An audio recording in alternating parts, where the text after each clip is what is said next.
Morning mga idol. Dito tayo sa 11th floor. Check natin yung fire cabinet kung okay. Mga idol, check natin kung okay ba siya. Gusto natin mga idol.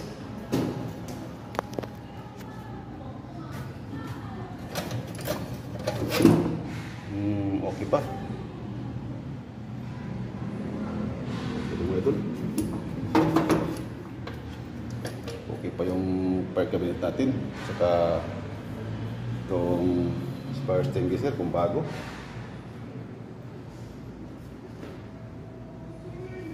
Check din natin ito. Ito bago pa to mga idol. Bago pa. Saka ito mga idol, para sa may sunog sa taas. Ito lang po ang upuin natin. Ito po, patakil lang po ito. Sunod-sunod na po yan. Ano lang po ito. Sasabit lang po yan. Mga idol. Thank you for watching mga idol.